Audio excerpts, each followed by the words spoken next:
नमस्कार मंडळी. आज डिपिंग करायची होती. मामांनी लावलं मजुरांना फोन. मजूर म्हणे 10-12 हजार रुपये एकर लागल. दिवाळी चालू आहे.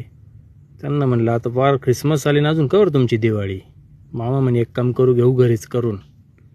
का आज पोरांना सुट्टी, रविवार आहे. मग काय औषध मिक्स केले. बायला म्हणलं फिल्टरचं पाणी आणा आपल्याला डिपिंगला. मग बाईने पाणी आणलं, औषध मिक्स करून घेतले सर्व. त्याच्यानंतर डिपिंग चालू केली. मग अर्ध्या गाल्ल्या होतच आलं होतं. आमच्या बाईला लागली भूक. बाईला म्हटलं आज काही महिला मंडळांनी ना स्वयंपाक केला नाही, मिसळ घेऊन ये आपल्याला झणझणीत. बाईने मिसळ आणली. मस्तपैकी मिसळ पार्टी केली. मग बाईला खाता खाता लागलं तिखट. मग दिवाळीचे लाडू उरलेले होते. मग 12-52 लाडू दिले बाईने टिचवून. आणि मग काय झालं, परत डिपिंगला चालू केली. मग आता शेवटच्या गाल्ल्या राहिल्या होत्या.